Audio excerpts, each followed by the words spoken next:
Every night at 8:45, he left. That was the first thing she noticed about him. Not his work, not his competence, just the precise, unwavering moment when Marcus Rivers would stand from his desk, pack his bag, and walk toward the elevator like he had somewhere that needed him. Isabella Martinez didn't think much about it at first.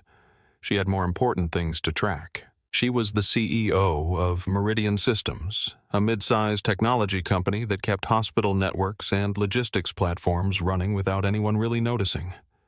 Unglamorous work, essential work, the kind of infrastructure that only mattered when it failed. But by the third week of watching him leave, she couldn't stop thinking about it. It started on a Monday morning in late September. Isabella arrived at her office at 7 a.m., before the lights were fully on, before most people knew they had decisions to make. She walked the floor the way a captain walks a ship at dawn, reading the condition of things, noting what was present and what was absent. This was her ritual. Every single morning, 7 a.m. sharp, no exceptions, no variation. She prided herself on this precision, on knowing her business, on understanding at a glance the pulse of her company, which teams were moving toward something, which teams were simply in motion. That was when she saw him, Marcus at his desk, coffee in hand, already working on something that required concentration, not rushed, not performing effort, just present in the way of someone doing work that mattered to them, which was rare. She noted this briefly in her mind, present, focused, not performative. There was something about that combination that registered differently than the performative urgency she saw everywhere else.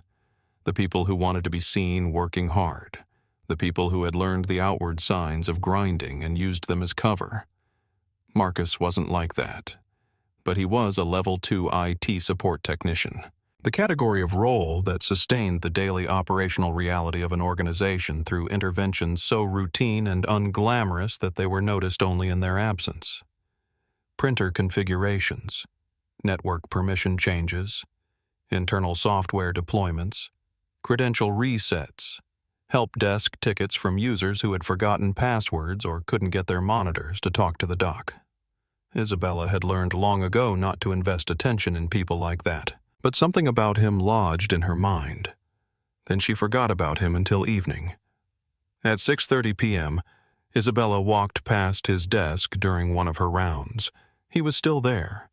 Same focus, same quiet presence. She wondered briefly when he would leave. She didn't have to wonder long. At exactly 8:45 p.m., Marcus stood closed his laptop, with deliberate care packed his bag methodically and left. Not 8:40, not 8:50, exactly 8:45.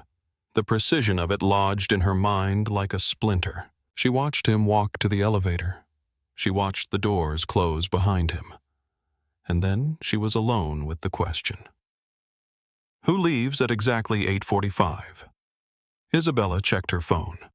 She had a dinner reservation at 9:30. She had a Q4 budget to finalize. The kind of budget that required her attention, her signature, her specific understanding of quarterly projections and departmental allocation. But as she worked in the quiet office, she kept one eye on the clock. She never knew why. The next morning, she watched again. Marcus arrived early. She noted the time, 7:14 a.m. Focused worked with quiet steadiness. At 6:45 p.m., he began packing up. At 8:45 p.m., he left. Same precision. Same resolve. She felt something in her chest she couldn't quite name. An irregularity in a pattern. And Isabella was trained to notice irregularities. She had built her entire career on noticing what didn't fit, what didn't add up, what needed adjustment. By day 3, Isabella had created a separate spreadsheet just for Marcus Rivers. She didn't tell anyone. She simply tracked it in a private folder on her encrypted drive. Day, time left, duration at office, behavioral notes. She told herself it was because she needed to understand patterns. Patterns were what mattered. Patterns told you something real. Patterns separated the people who were moving toward something from the people who were simply in motion. Patterns were the honest language she had built her philosophy on. But by the end of week 1, she realized she had recorded 23 consecutive nights of 8:45 p.m. departures. 23 nights. No variation. Not 8:43 on a tired day. Not 8:47 when something came up. Exactly 8:45. Every single night. The consistency was not normal. It was the behavior of someone with an obligation. Someone whose life depended on being somewhere at a specific time. Someone for whom 8:45 was not a suggestion, but a requirement. Isabella was the CEO of Meridian Systems. She had built the company on her ability to read patterns. She had acquired struggling companies, restructured them with ruthless precision, returned them to profitability. She had a gift for seeing what mattered in the numbers. She was obsessed with measurement, with metrics, with the precise quantification of human output. She had built her entire life on the principle that outcomes were the only honest language. Show up, deliver, repeat. Sentiment was a distraction. Potential was a polite word for unproven. She prided herself on knowing her business, on knowing her people. What she didn't know was why Marcus Rivers left every single night at exactly 8:45, and it was driving her slowly insane. By week 2, she had crossed a line from curiosity into something else. She found herself checking the clock at 8:40 p.m., even when she wasn't in the office.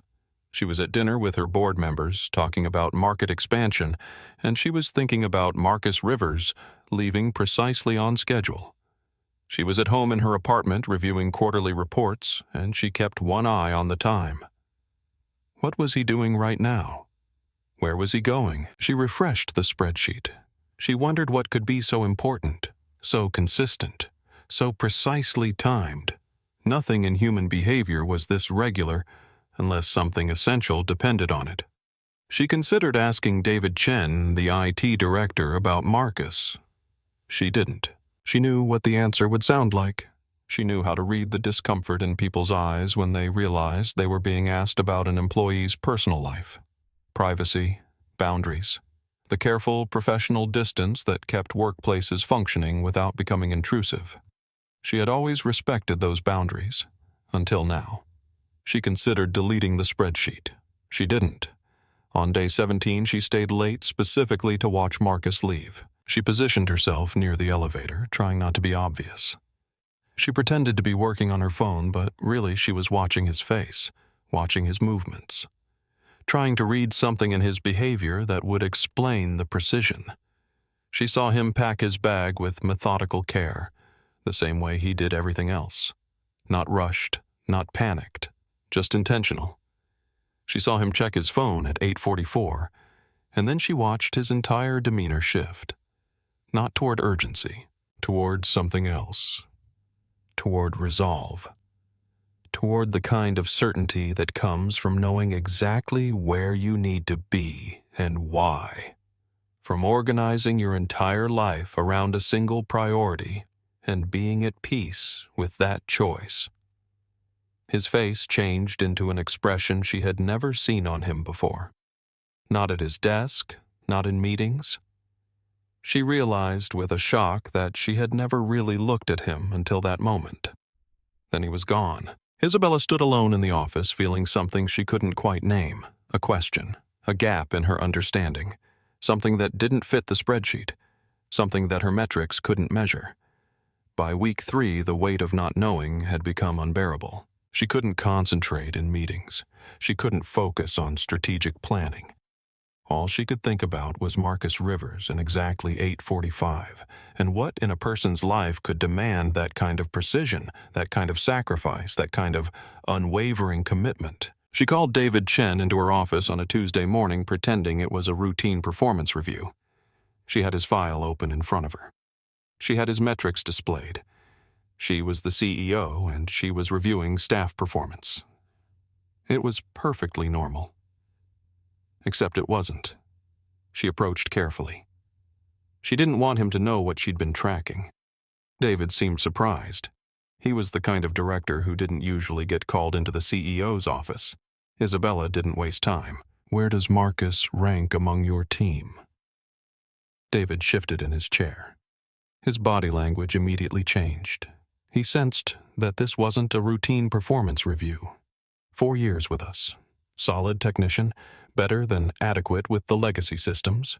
He's the only one who fully understands the older infrastructure. Good with users. Doesn't cause problems. Why? She didn't answer the question directly. Does he have obligations outside work? Family. David became more cautious. He sensed something beneath the questions, a current of intent that didn't match the casual tone. He has a daughter. I think she might have developmental challenges. He doesn't talk about it. But he's never here after 8:30, 8:45. Always leaves the same time. Never takes extended leave. But his Friday afternoons are always blocked. The word daughter hit Isabella like a weight. A daughter. That was why. That was the reason for the precision. That was the thing that mattered more than climbing the corporate ladder, more than staying late to impress her, more than positioning himself for advancement. He had a daughter. She thanked David and dismissed him, her mind reeling. Her hands had started to shake. She sat alone at her desk after he left, looking at Marcus's personnel file. 4 years at the company. Survived 2 rounds of restructuring that had eliminated 30% of the staff. Had been with Meridian long enough to understand the systems, deeply long enough to be valued for invisible reasons. And he had a daughter. That night in her apartment, Isabella did something she had never done in 8 years of running Meridian. She researched a personal aspect of an employee's life. She sat at her kitchen table with her laptop open and her coffee growing cold beside her, and she typed. Speech therapy costs. Pediatric speech delay. Private therapy insurance coverage. The numbers horrified her. She learned that quality speech therapy could cost $150 to $300 per session. Weekly sessions were standard. Monthly costs easily exceeded $1,500, often uncovered or barely covered by insurance. She read article after article about the financial burden of private therapy on families without wealthy support systems. She read about parents making impossible choices, about weighing their child's development against their ability to pay rent, about the specific guilt that came from not being able to afford what your child needed. She bookmarked 3 articles and sat back from her laptop, her hands shaking. The next morning, she looked at Marcus's personnel file more carefully. His salary was $68,000 per year. His benefits package was standard for his level, which meant speech therapy coverage at 30%, after a $1,000 deductible. She opened her calculator. A family paying $250 per session. 2 sessions per week, that was $2,000 per month. Their insurance covered 30% of out-of-network costs. Marcus was likely paying $1,400 to $1,500 per month out of pocket for his daughter's therapy. That was roughly 2% of his annual salary, every month, just for a chance that his daughter might speak. Isabella had never thought about what 2% of an annual salary meant when you were earning $68,000 per year. She had never had to make a choice like that. She had grown up in a world where her father was a surgeon and her mother was a college professor. She had gone to an expensive private school. She had graduated from Stanford. She had never in her entire life had to choose between her child's development and her ability to survive. She had no framework for what that would feel like. But she was starting to understand. She understood that Marcus left at exactly 8:45 because he had to. Because somewhere in this city there was a small child who needed him at a specific time on a specific schedule. Because he had organized his entire life around the possibility that his daughter might learn to speak. She understood for the first time in her life the mathematics of sacrifice. That evening at 8:44 p.m. she made a decision. She was going to follow Marcus Rivers. She told herself it was for research, that she needed to understand the complete picture before making any decisions about his employment or advancement, That was not true. Research doesn't make your hands shake. Research doesn't make you feel like you're crossing a moral line and not caring enough to stop. She realized in that moment that she was about to violate his privacy, that she was about to follow an employee to his personal life and observe him in a way he had never consented to, and she was going to do it anyway because she needed to know, because the not knowing had become worse than the violation. The rain started on Thursday night in late October. Isabella left her office at 8:43 p.m. and positioned herself near the parking lot entrance. Her heart was beating fast in a way she didn't like, in a way that felt like crossing a boundary she couldn't uncross. She told herself she would just follow him for a few blocks, just to see where he went, just to understand. At 8:44, Marcus emerged from the office. He was wearing a rain jacket. He moved with purpose, not rushing, but not dawdling either. He knew where he was going. She stayed 3 cars behind as he drove. The traffic was light. October rain was coming down harder now, and the streets were mostly empty. She followed him through downtown and into neighborhoods that were becoming increasingly unfamiliar. He drove carefully, under the speed limit, the way someone drives when they're managing something precious and fragile. She followed him through downtown and into a neighborhood she had never driven through. Riverside, a working-class area of older homes, small businesses, streets that didn't appear on her usual routes, places where people lived lives that were different from hers in ways she had never really considered. He pulled into a parking lot beside a small building. The sign read Bridges Speech and Language Center. Isabella felt her breath catch. This was it. This was the reason for 8:45. She parked 3 spots away, her engine running, her hands on the steering wheel. She was about to leave, to abandon this violation of privacy, to turn around and go home and pretend she had never done this. When Marcus got out of his car and opened the rear passenger door, he lifted out a small girl, maybe 4 years old, dark curls, serious expression. The child didn't run to him. She didn't jump with excitement, but she reached for his neck, and he tucked her against his chest, and they walked into the building together. Isabella sat in her parked car in the rain, her hands on the steering wheel, her breath shallow. She watched Marcus and his daughter through the window of the speech therapy center, watched them enter a small room with bright posters on the walls, watched Marcus sit on a child-sized chair, his large frame folded into something tiny, completely focused on his daughter. A speech therapist was working with her on sound production. Isabella couldn't hear the words, but she could see everything else. She could see the therapist make a sound, the little girl approximating it, Marcus leaning forward, entirely present, and saying something that made her try again, then again. Then again. Isabella couldn't hear the words, but she could read his lips. You can do it, try again. That's so good. She could see the intensity of his attention. The way he watched his daughter like she was the only thing in the world that mattered, like her voice was the most important sound he had ever heard. She could see a man who had organized his entire life around a single priority, and she had been tracking him like a behavior problem. At 9:45 p.m., they emerged from the building. Marcus carried his daughter to the car. The rain was still falling.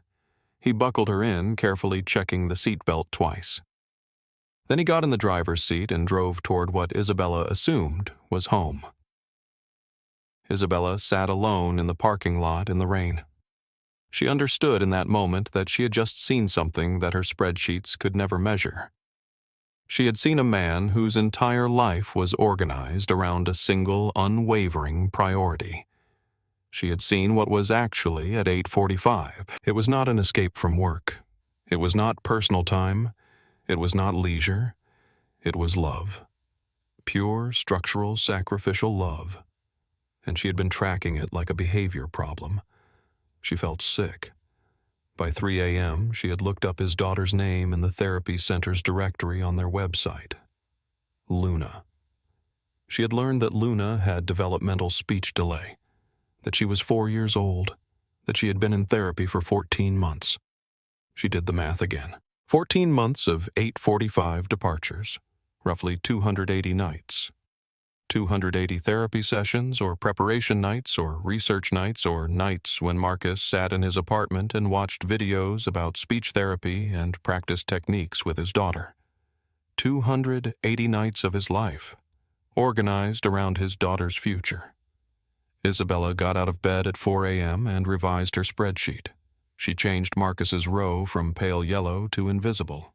He was not invisible because his work was bad. He was invisible because she had been looking at the wrong thing. She had been measuring his outputs while missing his life. She had been calculating his worth based on metrics that didn't account for what actually mattered. And it hit her in the dark of her apartment that this was how she had built her entire company. On measurement, on quantification, on the assumption that what could be measured was what mattered. And everyone who didn't fit the metrics, everyone whose most important work happened outside the spreadsheet, was simply invisible. For 3 days, Isabella didn't know what to do. She saw Marcus in the office on Friday. He arrived early. 7:12 a.m. She was there watching him, of course. She was always there. He worked with his usual quiet competence. He answered help desk tickets. He resolved network issues. He mentored a younger technician on infrastructure protocols. All of it quiet, all of it unspectacular, all of it invisible to anyone who didn't know to look. At 8:45 p.m. he stood and left. He had no idea that Isabella followed him. He had no idea that his life was now visible to her in a way he had never invited, that she had invaded his privacy and discovered his sacrifice. She almost approached him. She didn't. She considered calling David and asking him to advocate for Marcus, to make sure he was being paid fairly, to recognize what he was actually doing with his life. She didn't. What could she possibly say? I followed you to your daughter's speech therapy and realized I've been measuring your value incorrectly. I violated your privacy and discovered your sacrifice, and now I want to fix the system that has been hurting you. Instead, she spent Friday evening reading the fine print of Meridian's health insurance contracts. She was looking for gaps. Gaps she knew she would find. The gaps were vast. Speech therapy coverage was 30% after deductible, capped at $1,000 per year. This was standard for mid-sized tech companies. It was also catastrophically inadequate for families like Marcus's. She realized with increasing clarity that the company's benefit structure was not cruel. It was just unimaginative. It was built by people who had never had to make the choices that Marcus was making. It was built on the assumption that everyone could afford what they needed. It was built on invisibility. She realized she had been that person who didn't ask, didn't wonder, didn't think to look at what was happening beyond the metrics. By Saturday morning, Isabella had created a preliminary report on benefit structure improvements. She had called an emergency benefits committee meeting for Monday. She had drafted language for expanded therapy coverage, 80% coverage instead of 30%, an expanded annual cap, mental health services included more broadly. It would cost the company money, but it would affect 12 employees who were currently paying out of pocket for services their inadequate benefits couldn't cover. 12 families who were making impossible choices. But she had not yet confronted what followed. She must tell Marcus that she knew. She must account for following him. She must acknowledge that she had violated his privacy in order to gain access to his suffering. All weekend, she avoided thinking about this. She worked on the benefits revision. She drafted the proposal. She stayed in motion. She didn't sleep well. On Sunday evening, she realized that no policy change would erase the fact that she had been tracking him. A spreadsheet with a different color code didn't make the violation disappear. She would have to face him. She would have to be seen in the same way she had finally painfully begun to see him. Monday evening arrived before she was ready. Isabella had scheduled a meeting with Marcus for 4 p.m. She had revised the approach 17 times. Every version had felt insufficient. What do you say to someone whose privacy you've violated? What do you say to someone whose sacrifice you've been measuring with the wrong instrument? At 3:55 p.m., she canceled the meeting. She couldn't do this in her office. She couldn't do this with her desk between them, her space advantages reinforcing the power imbalance that had already hurt him. Instead, at 8:40 p.m., she positioned herself in the parking lot, near his car, in the rain. Again, he emerged from the office at 8:44, bag over his shoulder, moving with his characteristic unhurried confidence. He was already in his phone call mode, the emotional shift that Isabella had come to recognize. The moment he transformed from employee to father, his entire body language changed, his pace quickened slightly. His mind had already left the office and arrived at wherever Luna was waiting. He saw her. For a moment, nothing changed in his expression. Then, very slightly, something did. Not surprise, not offense, just understanding. The specific clarity of someone who had known for longer than Isabella realized that he was being watched. Ms. Martinez.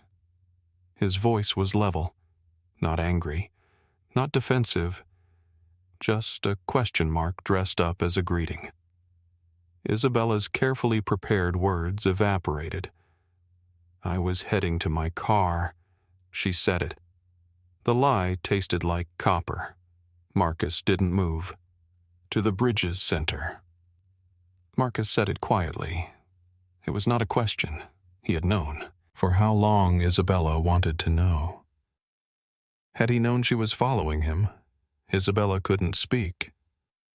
How long, Marcus asked. His tone was not accusatory. It was factual. "How many nights did you follow me?" "One." Isabella said it, because lying further would be worse. Marcus nodded slowly. He understood the distinction. She had only followed him once, but she had been watching him for 3 weeks. "And when you saw Luna, what did you think the use of his daughter's name?" Said with such ease, such territorial belonging, made something in Isabella fracture completely, I thought. She began and stopped. What had she thought? That he was wasting time, that a child with speech delay was a problem to optimize away, that a man who left at 8:45 was insufficiently committed to his work, that he could be more ambitious if he just tried harder. All of it was shameful. "I thought that I didn't understand," she said finally. "No." Marcus said it, and something in his expression shifted into something harder, something disappointed. "You understood. You just didn't care. Not until it stopped matching your spreadsheet." The words hit differently because they were true. She had understood on some level that something was going on. She had just chosen not to care. Because caring would have meant disrupting her systems. Caring would have meant admitting that her metrics were insufficient. Caring would have meant changing something. "You've been carrying this alone." Isabella said it. She was trying to shift to her prepared statement, to move toward solution. "Your daughter needs therapy that costs more than—" "I know what it costs," Marcus interrupted. His voice was steady, but there was an edge to it now. Exhaustion, maybe. Or the specific fury of a person who had had his struggles quantified and found wanting. "I know exactly what it costs. I've been managing it. Your benefits package doesn't adequately cover." "My benefits package is not my problem tonight, Ms. Martinez." Marcus said it. He stepped around her and continued toward his car. Isabella turned. She was losing him. She was losing the opportunity to make this right. Whatever right meant. She felt panic. Not for Marcus, but for herself. For the loss of the narrative she had constructed where she became the person who fixes this. Where she could be the hero of her own story. "I'm offering you a promotion." She said it. Marcus stopped. didn't turn around immediately, but he stopped. "Senior infrastructure architect," Isabella continued, and her voice was stronger now because she was on solid ground. This was something she knew how to do. Recognize value, allocate resources, restructure systems. Your knowledge of the legacy systems should have been formally recognized years ago. The oversight was mine. The fix starts now. Marcus turned. "I don't need a promotion." He said it. "I know," Isabella said, and she meant it. "That's exactly why you should have it."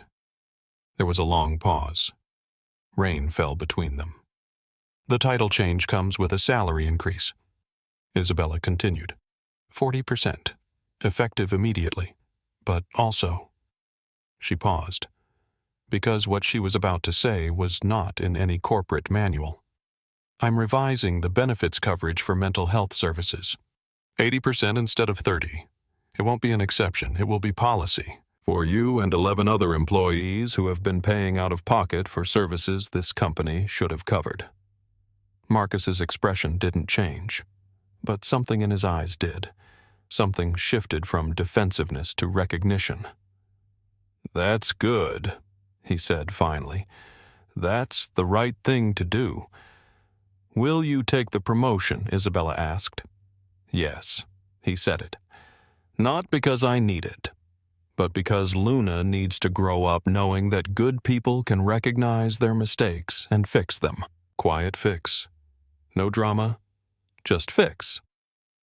He got in his car. At 8:45, he drove toward his daughter.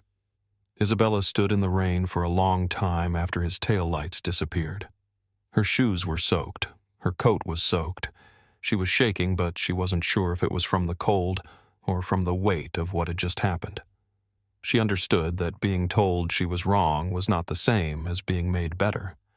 The being better part would take longer, much longer. Tuesday morning, Isabella presented the benefits expansion to the emergency committee.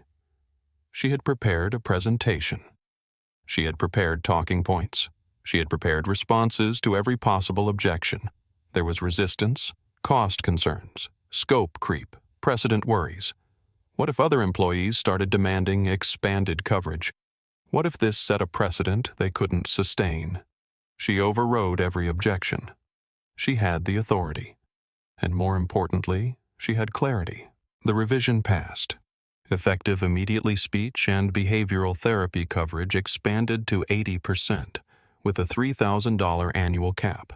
It affected 12 employees at Meridian, everyone who had been paying out of pocket for services their inadequate benefits couldn't cover. Marcus received an official notification of his promotion that Tuesday afternoon. He read the title change, Senior Infrastructure Architect. He read the salary increase, 40%. He read the note from Isabella.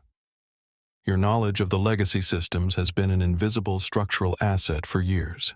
It should not be invisible. Your contributions to the stability and security of this company's infrastructure have been formally underestimated and are now being correctly recognized." He sat at his desk and read the words twice. 3 times. Then he folded the letter and put it in his pocket. That night at 8:45 p.m., Marcus still left. Isabella watched him from her office window. She had stopped tracking his time, but she noticed that he was still there. Still showing up early.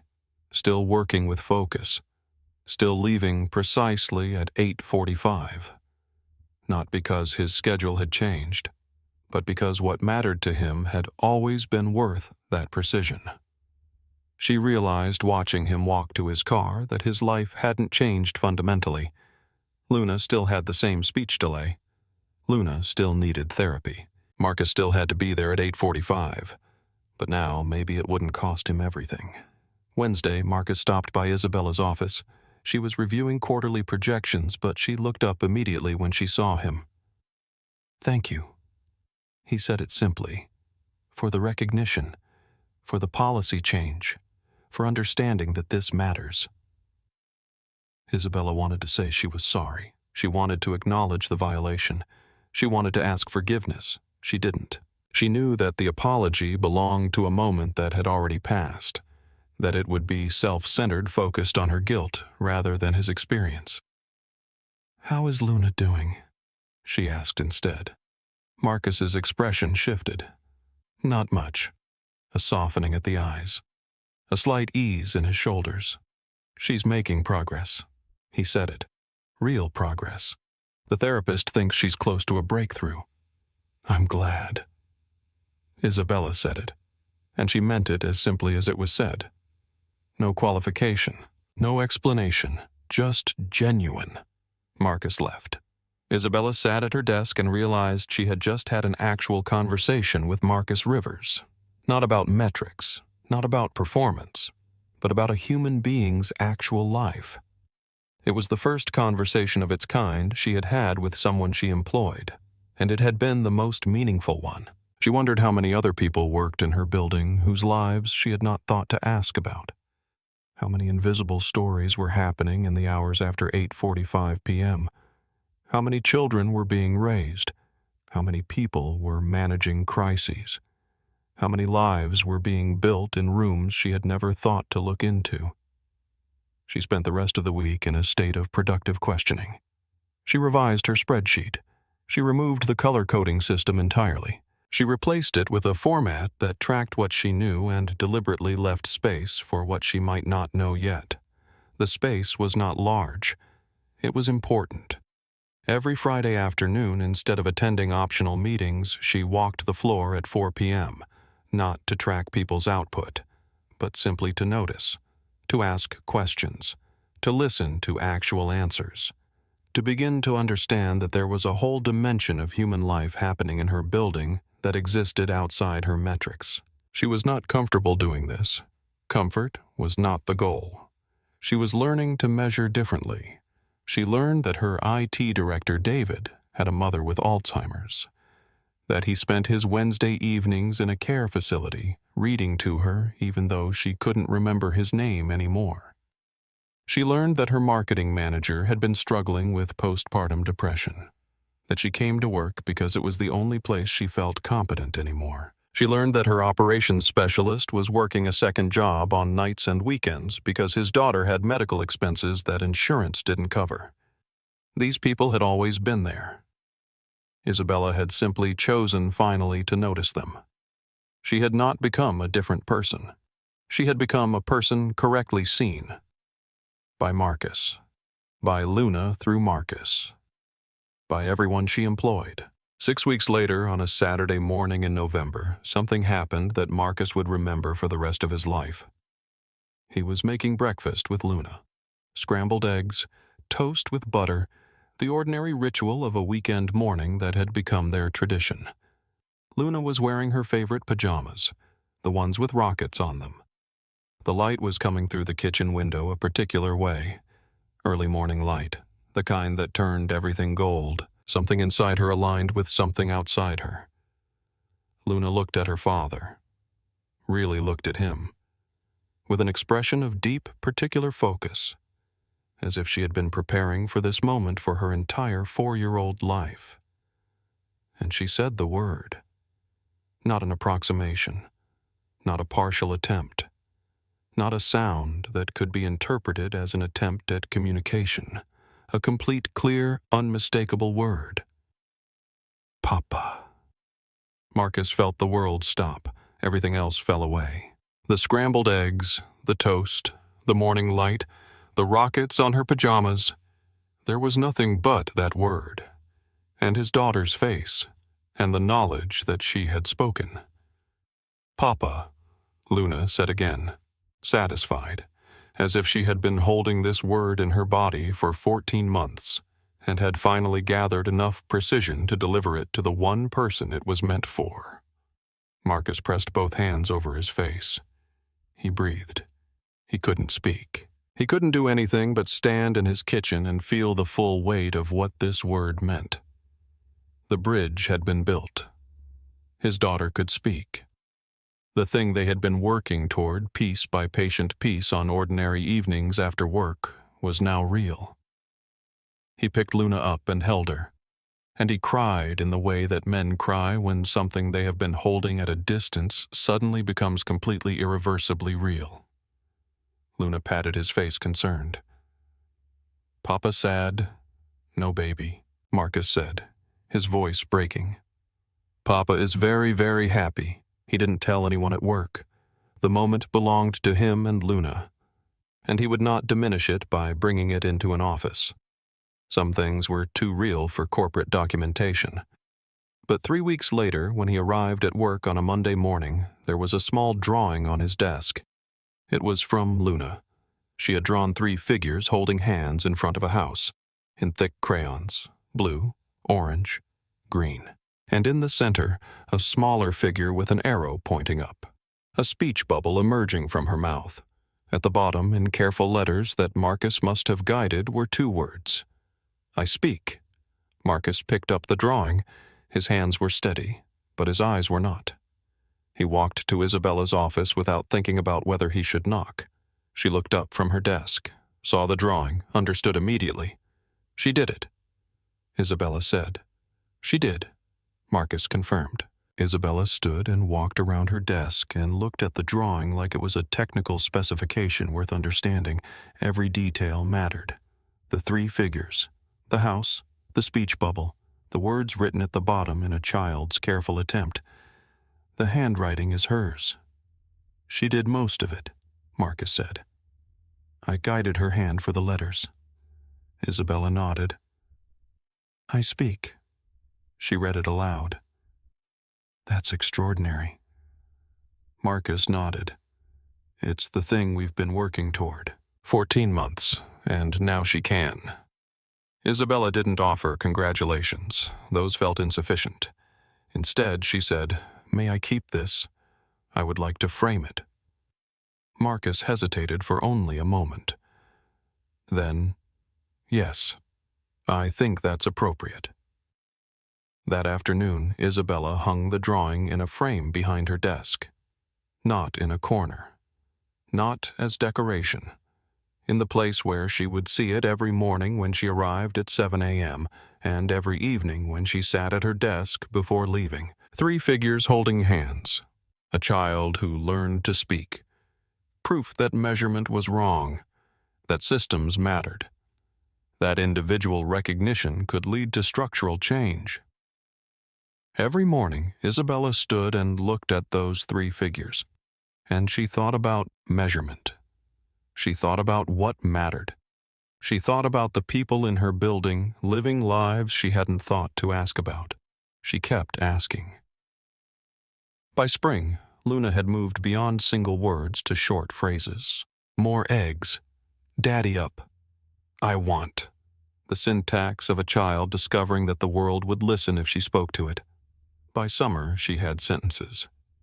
Can we go to the park? I like the swings. Daddy read again. The questions and requests of a child who had understood that communication was not a luxury.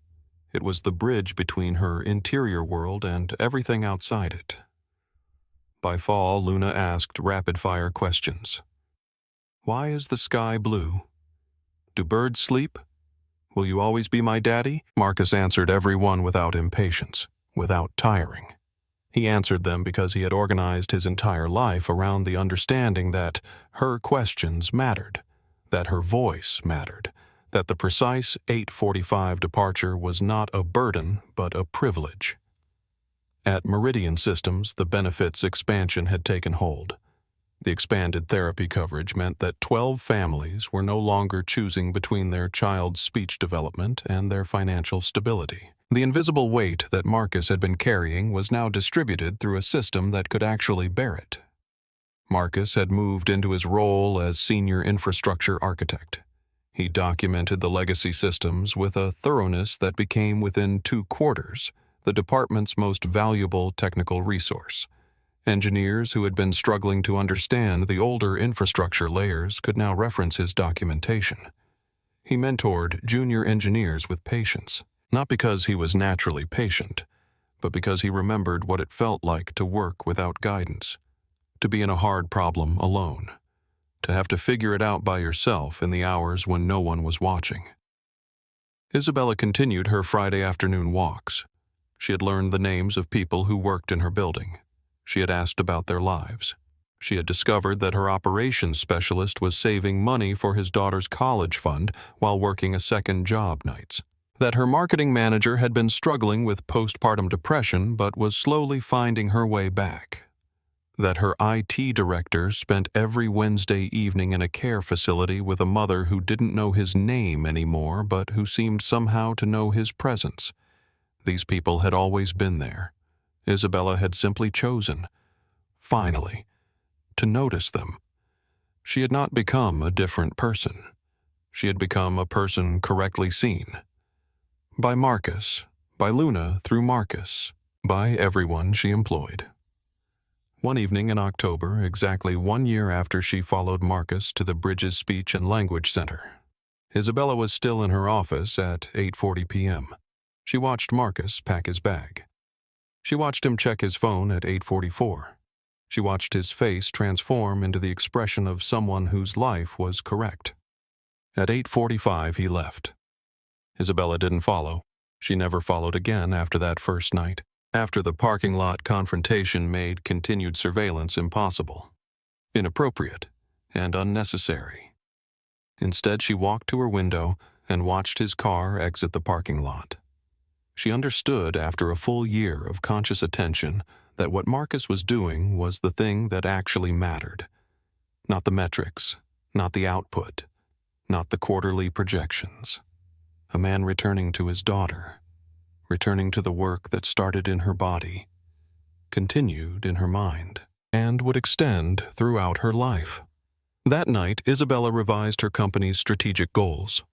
She removed maximize output and optimize efficiency from the core mission statement. She replaced them with new language. Build systems that allow people to show up as whole human beings, not measured parts. Create space for the work people are doing beyond what metrics can capture. Recognize that the most important things in human life are invisible to quantitative measurement and structure accordingly. It sounded idealistic. In a system designed around metrics, it sounded naive. But in the kitchen of a small home in the Riverside neighborhood, a little girl was asking her father 100 questions, and the bridge between her interior world and everything outside it was being built, piece by patient piece, by a man who had the courage to leave at exactly 8:45 every single night, because someone he loved needed him to. Isabella had finally learned to recognize that as success. Isabella Martinez stood at her window on a November afternoon. Exactly 13 months after she stood in a parking lot in the rain, watching a man carry his daughter into a therapy center. She thought about that moment. She thought about what she didn't understand then, what she understood now, what she might never fully understand. She thought about measurement. She had spent her career building instruments to measure things. Output, efficiency, growth, productivity. She had taken pride in her ability to read patterns, to see what mattered in the data. It was a real skill. It had made her a successful person by certain measures. But for the first time in her life, Isabella understood that the instruments she had spent so much time perfecting might be designed to miss the most important things. There was a particular kind of life that did not announce itself. It did not come with metrics or quarterly reports or spreadsheets. It carried its most significant weight without performance. It built its most important things in hours that appeared on no timesheet. It measured its progress not in output, but in the patient accumulation of small moments that meant everything to the people they belonged to and were completely invisible to everyone else. The people living those lives were not asking to be found. They were simply present in a frequency that most frameworks were not built to receive. Isabella recognized now that Marcus was always living that kind of life. She only noticed because she followed him into his daughter's world. She wondered how many other people in her building were living those lives, building things, sacrificing things, organizing their existence around what mattered. while remaining invisible to every metric Meridian Systems had ever created. She had created space for them to be seen. She had asked questions. She had listened. She had made changes. But she knew with the kind of clarity that comes from real growth that this was not enough. You cannot fully measure what you have learned to value. You cannot capture in spreadsheets the cumulative small moments that constitute a life of significance. You cannot quantify the particular joy on a child's face when she speaks her first complete word to the father who has been waiting for that word for 14 months. Some truths do not arrive as revelations. They arrive as corrections. Quiet, necessary, slightly overdue. The truth that had been correcting Isabella for the past year was simple. She had been looking at Marcus for months without seeing him. She had been measuring him without knowing him. She had been calculating his worth without accounting for what actually mattered in his life. And when she finally looked, not at his metrics, but at his choices, she found something that no spreadsheet could contain. She found integrity. She found sacrifice. She found the specific kind of courage that shows up the same time every night because someone you love needs you to be there. Marcus did not become a different person. He became a person correctly seen. His capabilities were now formally recognized. His knowledge was properly recorded. His time was understood to have a direction that deserved respect. He moved through his work the way he had always moved through it, steadily, without theater, toward the thing that needed doing. Luna kept progressing. She would keep progressing. By the time she entered elementary school, her speech would be age-appropriate. By the time she entered high school, she would have moved past the delay that defined her early childhood. The teacher who worked with her 10 years from now would not know about the therapy center. The 8:45 departures. The father who showed up every single night. She would simply know Luna as a confident, articulate, complex human being. She would not know that this version of Luna was built, piece by patient piece, in a lamplit room on ordinary evenings after work, when no one was watching, by a man who refused to accept that his daughter's challenges defined her future. Isabella would not be there to see it. She would not be involved in Luna's future. That was not her story. Her story was the story of learning to see correctly. Her story was the story of a system that was built wrong, and a person with enough power to change it who finally understood that power comes with the responsibility to look at what she had been missing. Sometimes what changes everything is not a large decision. It is not a grand gesture. It is not a dramatic transformation.